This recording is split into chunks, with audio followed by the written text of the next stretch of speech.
Morning 4G. Well done to those boys who came up top of the Kahoot. That's Sixton, Nee and Dutt. There was another boy who did really well, in fact won, but didn't put his name in it, so I don't know who he was. So please put your proper names into Kahoots so we can tell who you are. I'd like to do a live Kahoot this coming Friday, so keep your eyes open for instructions about that.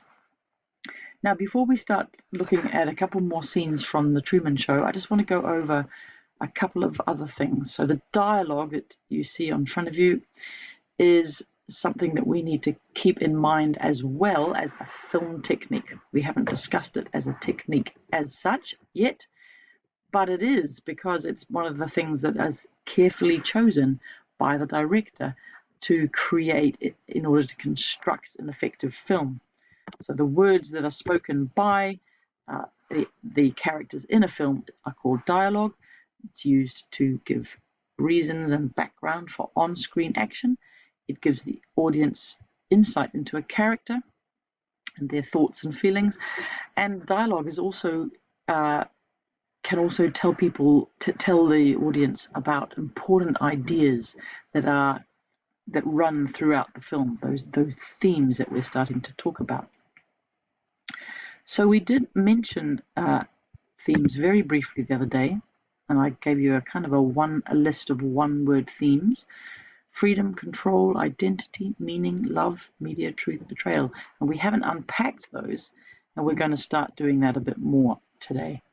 But before we do that, let's just have a quick look again at the characters, because the character names are really interesting in this film. We've talked a little bit already about Christoph. Christoph is a Christ figure, a God figure, and when this film first came out in the States, there was quite an outcry about it because it seemed to present such a negative picture of God. If Christoph is representing God, then he's not a very nice guy because he's prepared to control people and use them for his own purposes. And the American audience didn't like the suggestion that might be what God is doing. Just a negative view of a controlling God. Marlon, who is Truman's best friend, takes his name from this guy, Marlon Brando, who was an actor very famous for his role in The Godfather. He was an elegant and sophisticated man on the outside, but inside he was a brutal murderer and very willing to just make decisions to benefit himself. And we remember that Marlon says that the very last thing he would ever do to you, Truman, is lie to you, and he lies to his face in a rather horrifying way. I got these names around the wrong way the other day on my screencast. Sylvia is her real name, Lauren is her actor's name, and she is the only person who seems to care enough about Truman that she wants him to know the reality about his life. Meryl Burbank, we don't like very much. She seems to care, again, more about the show than about Truman, and we're going to look at her a little bit more in a minute. So we're going to look a bit more at theme. When we talk about theme, we don't settle anymore for one-word themes. You need to unpack your themes a little bit more. So this is our first theme, and it's to do with control and identity and freedom. It's to do with all of those one-word ideas. And the theme is that the media and television can be exploitative. So exploitative means it can exploit. And exploiting is what you do when you are taking advantage of somebody else for your own benefit. And it's not benefiting them. And the second part of our idea is that audiences are complicit in or guilty of this exploitation. So it's not okay for the audience members that we see in the film to think, I'm not hurting Truman. I'm not doing anything bad. I've got nothing to do with the creation of this show and the fact that he's trapped in this other world. I'm just watching it. I'm not responsible. The reality is that if you watch something, then you are becoming the audience which finances that whole enterprise and which makes it all worth doing for the company, for the producers of the show. So this is the really important idea to have in your minds, that what we watch, what we consume,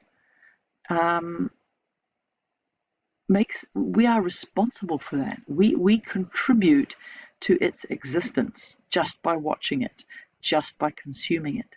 So we have to think about ourselves in this context. What are we guilty of supporting and allowing to exist in the world by what we watch and what we eat and what we drink? And that's why it's become so much more important these days that products that we consume, like chocolate and coffee and bananas, that they are traded fairly. So you sometimes will see on your groceries a free trade symbol, which shows that the people who are actually picking the cocoa beans and growing the bananas are paid a decent wage. There are organizations that are concerned to make sure that the products that we in the Western world consume are produced for us in a way that is fair to those who are working on the production. All those sorts of questions are really important for us to grapple with as consumers in this world. Okay, we're going to have a look at a scene now, and you have got some questions on a worksheet on Google Classroom to answer on these shots from these two little scenes. And when you get onto Google Classroom, you will find that there is a document prepared for you. But today, slightly different, in order to type into that document, you need to open it, click on it first, and then you have to click on the top where it says open, open in Google Docs. Excuse me. Once you click on that, the page will open for a second time and you will be able to type in your answers into it. Okay, so now we're going to watch a scene which shows very clearly how Truman is exploited and controlled. This is when he is given a job to go across some water, to get on a boat and go and see a client on the island, and he finds it very hard because he has been Hey, Burbank. Got a prospect in Wells Park I need you to close. Wells Park? On, Harbor Island? You know another one? Well, I can't do it. I, have an appointment. Dentist. Yeah. You're gonna lose a lot more than your teeth if you don't meet your quota. Well, Truman. They're making cutbacks at the end of this month. Cutbacks? Yeah. Now you need this. Besides, a half hour across the bay, a little sea air. Do you good? So this is an example straight off of how Truman is constantly being controlled and frightened into doing things that he doesn't necessarily want to do. He's threatened that he might, with losing his job if he doesn't give this particular job a go. And his life is like that every step of the way. Hey, thanks.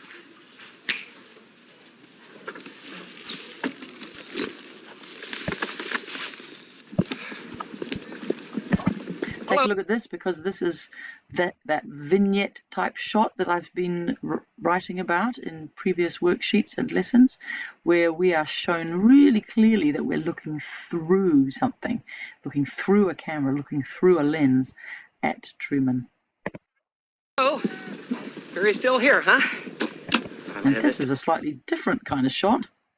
It's the same deal though. It's called a fisheye shot, which kind of focuses right in at the center of the shot. Very clear signals from the director to us, the viewer, that we are meant to be viewing Truman as if we were watching The Truman Show. So it's like this double layer of audience. One way or return? Watch the next shot. Return. There you go, sir. Actually, what is this shot? What happens now? Ah, clever. What kind of shot? What kind of movement was that?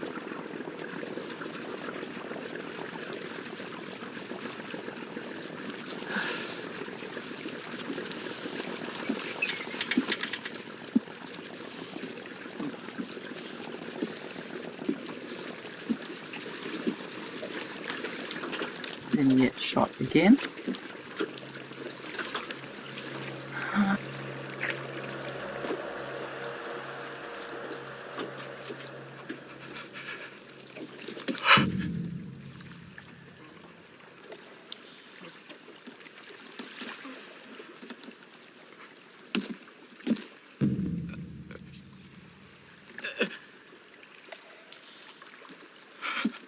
Do you need any help, sir?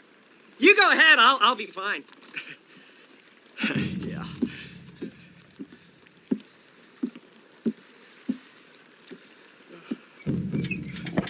Okay, so in that little sequence of shots, a short sequence, the director does an amazing job without any dialogue or explanation of showing us Truman's fear, showing us that the producer of the show, Christoph, has psychologically crippled this man so that he is unable to go across water because he is so full of fear. It's a terrible example of how Truman is being exploited and controlled through fear, and we know quite a lot about that from Animal Farm. So you'll be required to answer some questions about those shots. We're going to keep watching because the next scene is important too.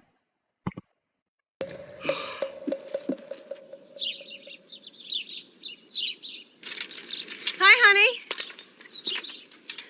Look what I got free at the checkout. Think about what kind of angles are being used here and why. It's a chef's pal. It's a dicer, grater, peeler all in one. Never need sharpening, dishwasher safe. Okay. I didn't want to stop on that one. Wow. That's amazing. Truman. Missed a spot. Okay, so in that little sequence, we're shown a lot too. How is the Truman Show funded? How is all this incredible set maintained and kept running? How are the actors paid? Christoph tells us it's all through advertising, and so Meryl really is this walking infomercial, isn't she? And there's a particular kind of advertising which is done inside shows, so there's no pause for it, but it's where you highlight a particular product. I'm sure you are all very aware of it, and it's called product placement. And it makes us dislike Meryl because she does that, and she does that in moments which is really inappropriate when Truman is trying to have genuine conversations with her, and all she can think about is advertising the next product that she's been told to advertise. And it all points to how Truman is manipulated and controlled and exploited. Okay, so that's all I'm going to talk about today. Please go to the Google Classroom and do that work on the worksheet for me so that I can see it. And those of you who haven't yet done your film techniques quiz, just a few of you, please would you do that as well. All right, have a good day.